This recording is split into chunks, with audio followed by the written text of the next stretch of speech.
everyone, Nasia Davos here. We're one day to Christmas. Merry Christmas everyone, Merry Christmas Eve.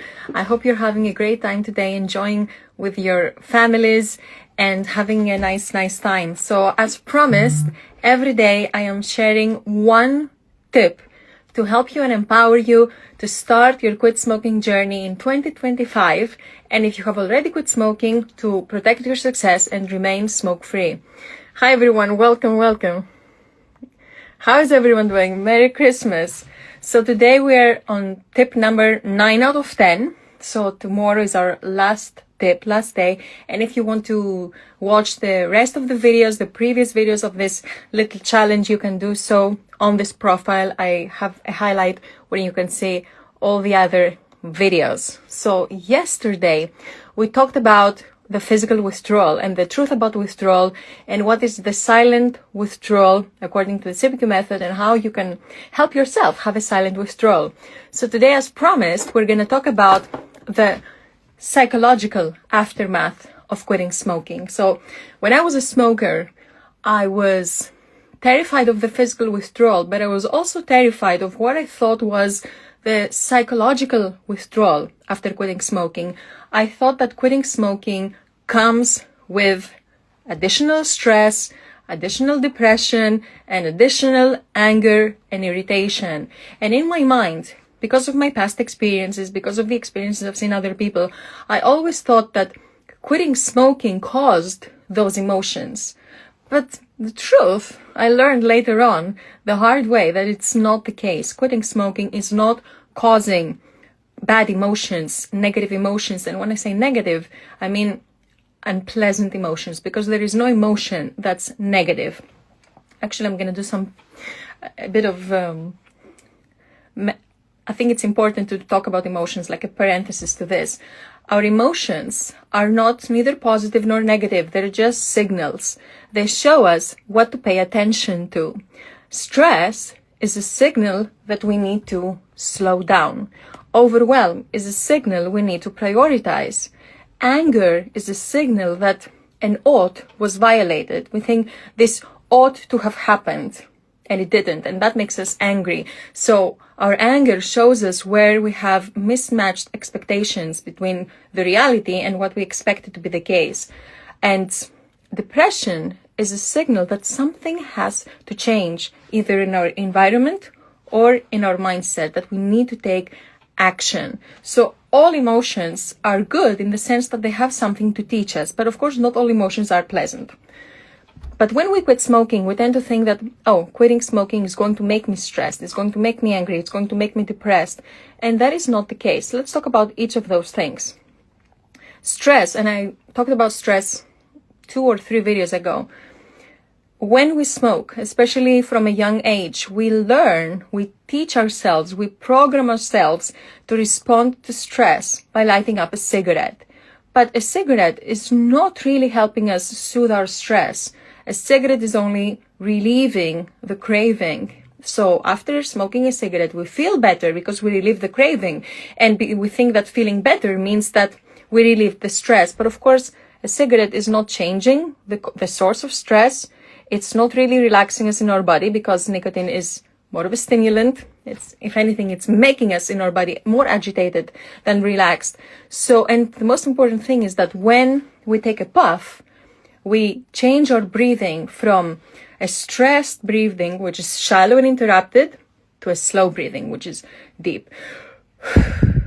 That's why the first puff of a cigarette relaxes us. Not because of the cigarette, but because we changed our breathing, and we can relax just as well, even better, by breathing clean, fresh air. So that's with stress. Anger, actually, when we feel angry or irritated after quitting smoking, this is a sign that we're using willpower. There has been a lot of research done on that when we use willpower to resist something, to suppress something, even beyond quitting smoking, this makes us more angry and irritated because all our mental energy, all our effort is going towards the thing we're suppressing or resisting.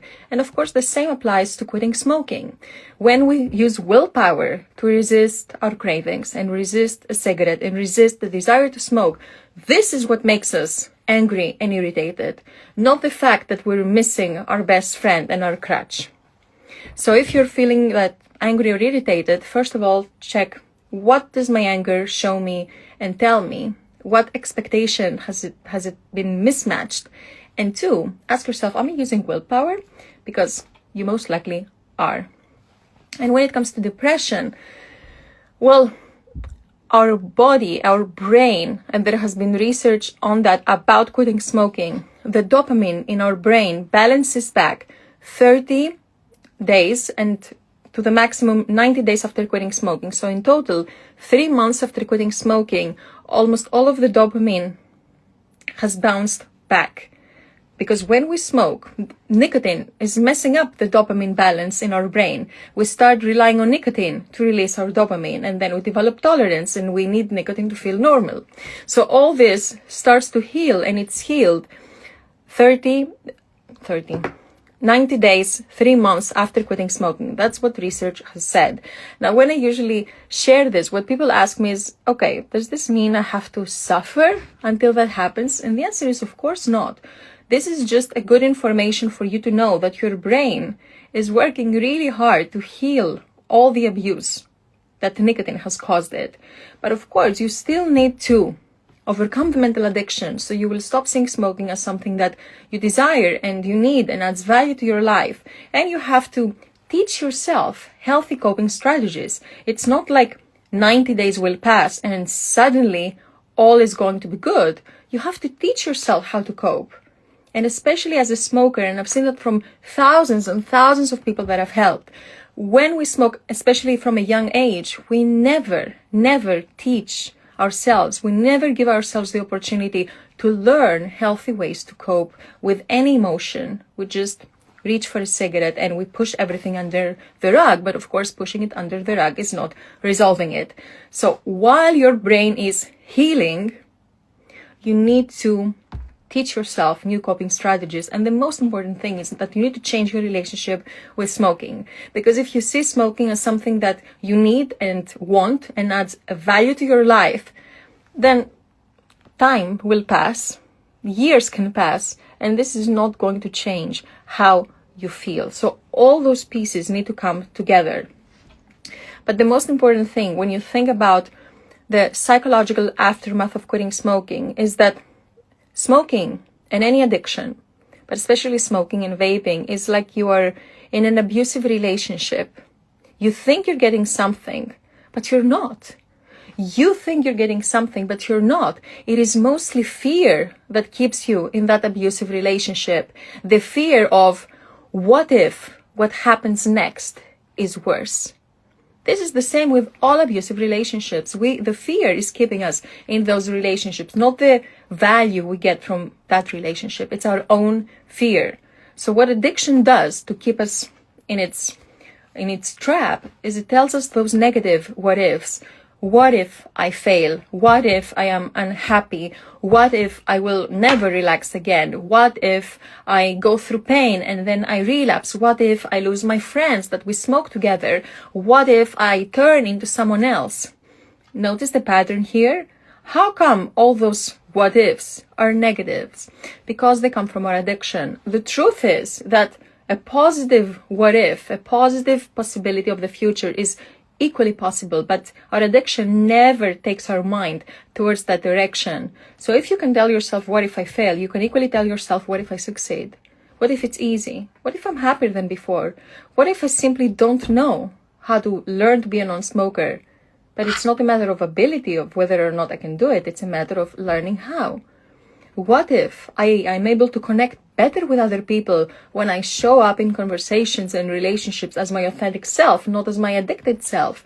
What if we can always choose to shift our focus towards a negative possible future or a positive possible future? So coming back to that, smoking is an abusive relationship and fear keeps us inside. When we break from an addictive and abusive relationship, it's only when we take some distance and we look back that we see just how bad it was. And all we think about is, my God, why didn't I break free sooner? Sometimes when we break from an abusive relationship, like smoking, we feel immediately exhilarated. We immediately feel that sense of freedom. Other times we go through a transitional period and we just grieve, not the relationship itself, but the familiarity that we used to experience. So that may happen to you as well when you quit smoking, but that's not a bad thing.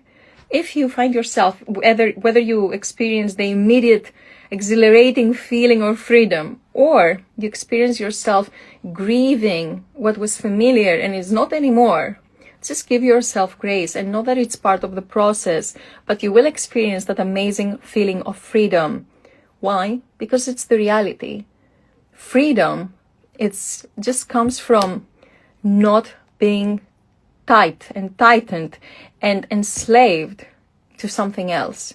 And smoking and any addiction by default creates those links and enslaves us. I said in another video that I used to consider myself an independent person, that I had somehow managed to chain myself to a master with 0 IQ, smoking.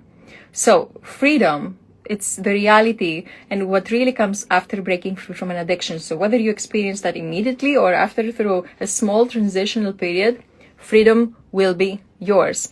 And the other thing about feeling unhappy after quitting smoking, well, that cannot happen. Freedom is what creates happiness, and quitting smoking gives us freedom. Whether you've been smoking all your life, whether you feel you're too addicted, whether you feel you needed to socialize, it doesn't change the fact that after addiction comes freedom, and freedom is invaluable, and freedom is your birthright, because you were born a non-smoker. And by that I mean your body was designed to thrive without nicotine, so was your mind. So by quitting smoking, you're not turning into someone else. You're simply returning back to your original, authentic self. So every smoker has the innate ability to go back into being a non-smoker. So that is the tip for today. Thank you all so much for joining me live, and tomorrow I'm gonna show you the last tip, 10 out of 10 on Christmas Day. Happy holidays, everyone. Thank you for joining.